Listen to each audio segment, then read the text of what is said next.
Now, let's move on to accounting for intangible assets. Now, intangible assets, as I've stated, have no physical form whatsoever, and they are patents, copyrights, trademarks, and other things. Now, those are examples of intangible assets. Now, with the intangible assets, we need these assets. They are assets to us because they are an economic resource that we need in order to run our business. Now, with intangible assets, they mentioned they're purchased and recorded at cost. There's no doubt about that. Now, most of the purchased intangibles are expensed through something called amortization. Now, this amortization is the allocation of the cost of the intangible asset to expense over its useful life. So we've got, for physical assets, we've got depreciation. For intangible assets, we're using amortization. And then for depletion, we're using depletion expense. These are all the same type of expenses out there for allocating the cost of the asset to expense over its useful life. Now, it mentions here that only intangibles with a definite life are amortized. We'll talk more about that in a little bit. Intangible assets with an indefinite life are tested for impairment annually. And again, impairment occurs when the fair value of an asset is less than the book value. And at this point, that's when we'll record a loss on that asset, is when we've determined that that asset has been impaired. Now, when I start talking about some of the intangible assets, we'll talk about, the impairment test and amortizing, or how we're going to go ahead and amortize that asset. So don't worry about that. Now, patents. Now, patents is an intangible asset. It's a grant, federal grant, that gives you an exclusive 20-year right to produce and sell an invention. Now, with this patent here, it's an important part of your business. It's an intangible asset. Now, I'll explain why. Now, I'm a drug company, and for years, I've been trying to develop the pill that will cure all cancers. Now, obviously, cancer is not curable at this point, but if I came out with a drug that could actually cure all cancers, just think of that one. Now, I've spent billions of dollars of research on this drug, and the FDA has reviewed my drug, and it's gone through tests and things like that. And this drug is truly legit. This is a drug that will cure all cancers. Now, my competitors out there are looking at me going, their jaws have hit the ground. Number one, that I actually came up with the cure for cancer. And number two, they're chomping at the bit, hoping that I don't file a patent with the government. And if I don't do that, then everybody's going to buy my drug, and then they'll copy my formula and get in on the action. Now, what a patent does for me is this. This protects my product, and it gives me about a 20-year right to actually sell that product just through my company. Now, you're probably saying, well, Dennis, that's not competitive, that's not competition, that's not capitalism. I say bunk. Here's why. For all those years, I was putting out billions of dollars of research dollars to come up with this drug, and I found it. Okay? And really what I'm recovering with this patent is basically all my research and development costs that I incurred to create the drug. Plus, obviously, I'm making a bit of a profit now because, look, I should get a profit on this. So, again, a patent is going to protect my business, that I'm the only one that can sell that product. Now, with a patent, what the accounting for a patent is just very simple. It's going to be a debit to a patent for $200,000, and in this case, it's going to be a credit to cash.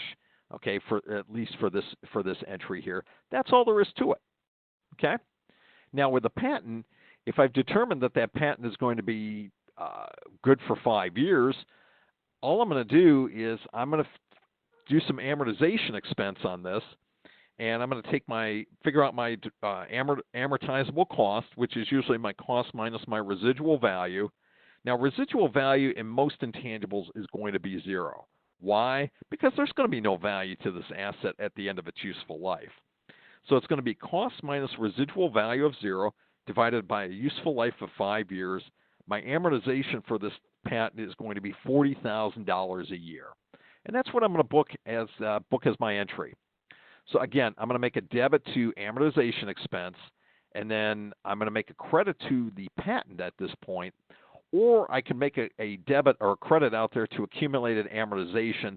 In this case here, it really doesn't matter. GAAP is okay with this.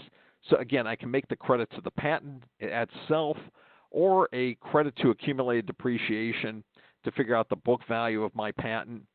Again, you can go either way on this one. GAAP is fine with it. Now, let's talk about copyrights and trademarks. Copyrights, again, these are exclusive right to sell a book or film or whatever. And again, with a copyright, this is granted to the life of the creator plus 70 years. So suppose I wrote a book, and I suppose I died in 2019. Basically, I have copyright protection on this book until 2089. A trademark, again, this is a distinctive identification like the Nike Swoop or the McDonald's Golden Arches. Franchises and licensees, I'm not really too worried about. But goodwill, this is another important intangible asset that's out there. And this is the value paid above the net worths of a company's assets and liabilities. Now, usually you're going to record goodwill when you buy another company. So in this case here, suppose I went out and bought the Jackson Company. Now, I looked at the value of the assets and liabilities of the Jackson Company and determined it's about $600,000. Well, I turn around and pay the Jackson Company $1.6 million for the value of the company. Now, the difference between the cash that I paid and the net worth of the company's assets and liabilities is $600,000. It's $1 million. That is going to be defined as goodwill. Okay? And again, it's the difference between the cash that I paid and the market value of the assets required. Now, in this case, goodwill is always going to stay on my books. We're not going to amortize goodwill. Okay? So again, that's the difference that's out here. Now, again, we can see what happened here with goodwill. My cash to acquire Mocha was $10 million. The market value of the market value of the net assets was $8 million. So again, the $2 million difference, that's going to be goodwill, the difference between the cash that I paid and the market value of the net assets.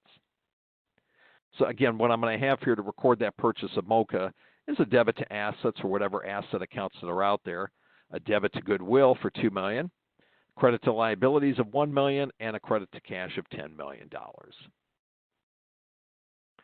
So again, the reporting of the intangible assets, there'll be an asset on my books, probably towards the bottom of the asset section of the balance sheet. And then you got the related expense. The plant assets will be depreciation expense. Natural resources is depletion expense. And then intangible assets will be amortization expense. So number 23, intangible assets. Does it represent assets for which the market value cannot be determined? Is it B, are not recorded in the books because they have no physical substance? C, convey special rights from patents, copyrights, trademarks, and other creative works? Or is it D, all are correct? The best answer on this one clearly is going to be C, because this is going to convey special rights from patents, copyrights, and trademarks. A and B, no, that's not the definition of an intangible asset. So really the clear answer that stands out for the whole thing is C. Number 24, regarding impairment of intangible assets, which of the following is incorrect?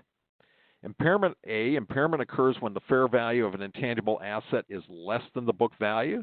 No. Intangible assets are impaired when there has been a permanent decline in the value of the asset. Exactly. Now, B is the correct answer on this one. Now why would it be D? In this case here, we talk about impairment. If any impairment occurs, the company records a loss in the period for which the intangible asset was acquired. Now, I didn't go into the story back here. You remember that story where I bought the company for $1.6 million and the market value of the company was worth $600,000. Now, that $1 million is goodwill. Okay?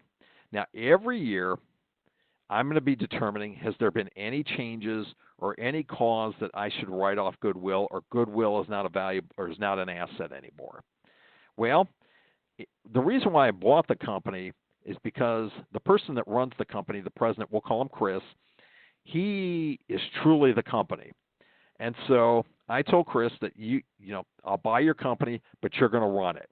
Okay? And Chris was fine with that. Now, every year for 5 years, we've had a great working relationship. Now, year 6 comes along, and boy, the relationship just blows up.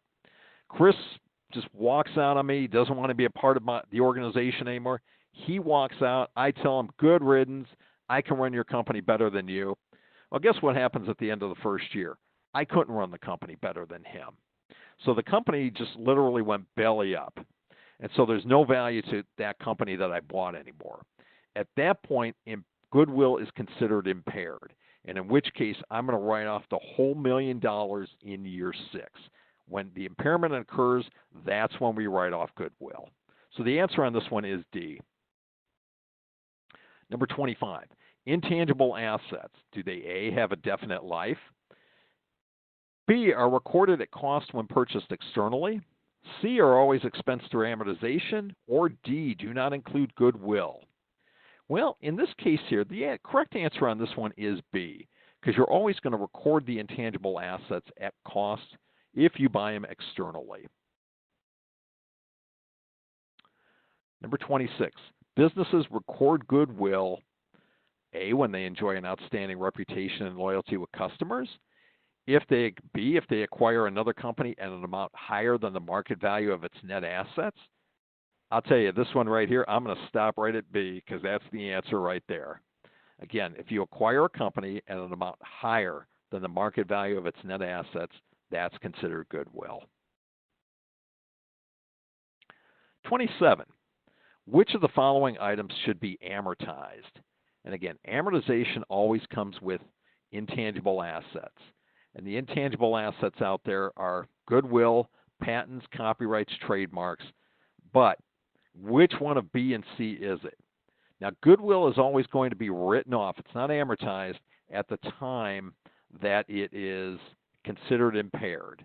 Now, on the amortization side, you can amortize patents and copyrights and trademarks over their useful life.